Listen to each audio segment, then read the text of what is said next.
Well, it's a pretty explosive debate. Let's discuss it further with the Republican commentator Stacey Hilliard and the American political analyst Beth Gardner. Hello to you both. So, Stacey, let's put it to you first. Who do you think won last night's debate?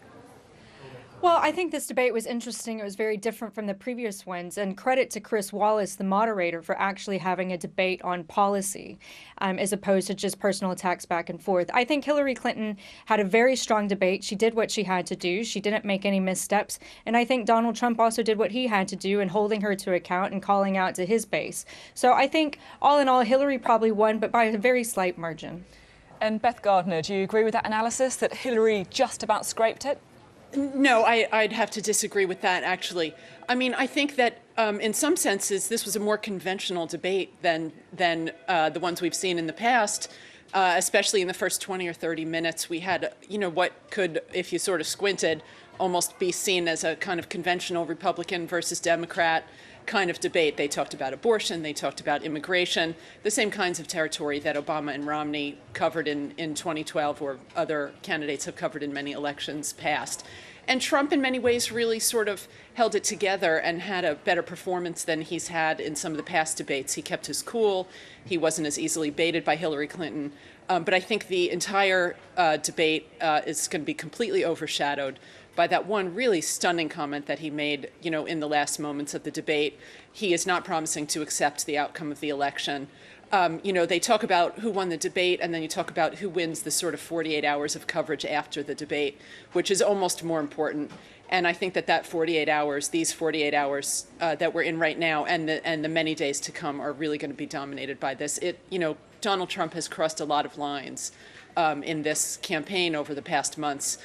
This may be the most shocking line, and I think that that's going to be, really the biggest outcome of this debate. Yeah, let's talk about that comment further, because really that is one of the most controversial points of the debate. Stacey, Donald Trump is ripping up the rule book here, but if he does refuse to accept the outcome of the election, that could have some really big consequences. It certainly could, and his running mate has said that they would accept the outcome of the election. And I would expect that in the end, Donald Trump will accept the outcome. However, I would say that there's a very good possibility that if he does accept it, he's not going to accept it quietly. And it would not surprise me if there were a raft of different lawsuits of varying forms, whether it's a civil suit brought against Hillary Clinton or it's something brought against the DNC.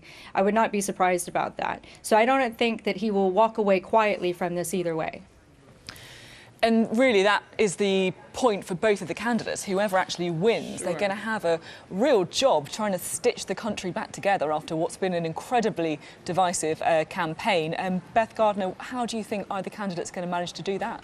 Well, I think you're right. This has been a very divisive campaign. It's been very bitter.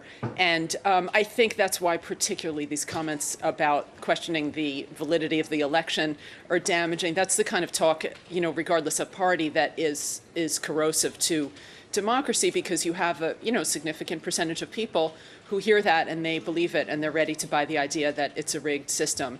It makes it hard to move forward.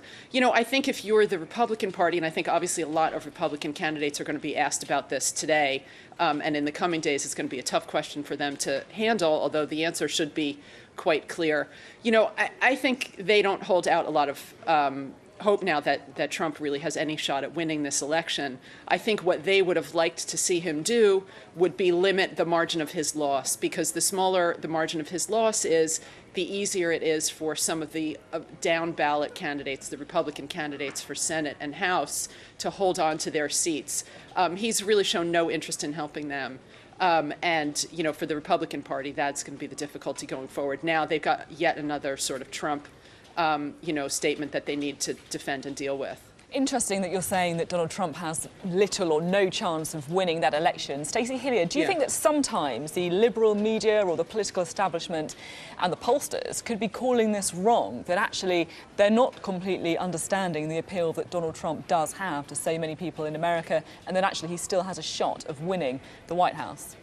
Well, I definitely would not count him out. And I think that some of the polls show him as close as 3 points. Some of them show him as far as 10 points. So I would definitely not count him out. And I think something to look at, and this idea of the rigged system, whether it's a rigged system or it feels like it's being manipulated, I think that the way that Donald Trump is behaving, whether you like him or not, is the embodiment of the way that people in America feel at the moment. And that's from the working class and that's to the middle class. People feel like the system is not working for them. They feel like the establishment is rigged against them and only working in their favor. So I think that that's something that those people going into Congress and whoever is elected president really needs to heed that warning. And right now, a lot of people don't feel like that is happening. So when you look at it in that way, a lot of people resonate with what he's saying, whether they fully agree with him or not on the system being quote unquote rigged. They do feel like it is against them. I think that there is a good chance it's going to still be a very close election.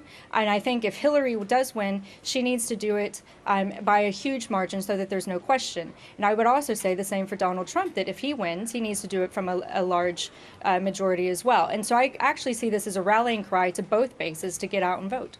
Beth Gardner, do you accept that Donald Trump is tapping into what many people in America feel? Oh, yeah, I think he's very clearly has tapped into a real anger and resentment.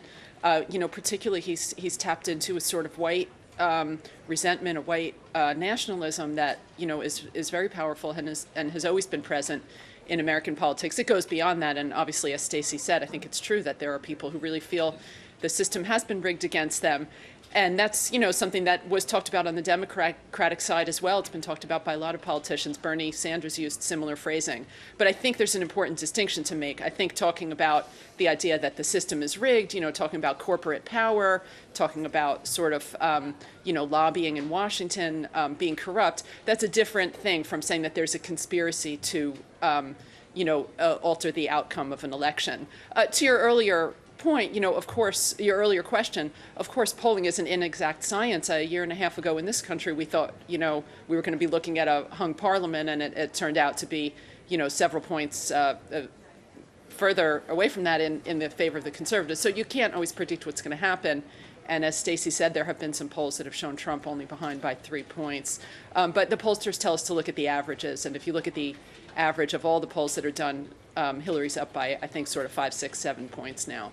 So it's a significant margin. If she wins by that kind of a margin, I think, talk about the outcome having been somehow preordained is undermined somewhat.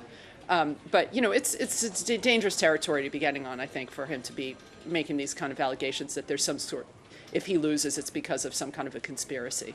Interesting to talk to both of you. Stacey Hilliard and Beth Gardner, thank you very much. Thank you.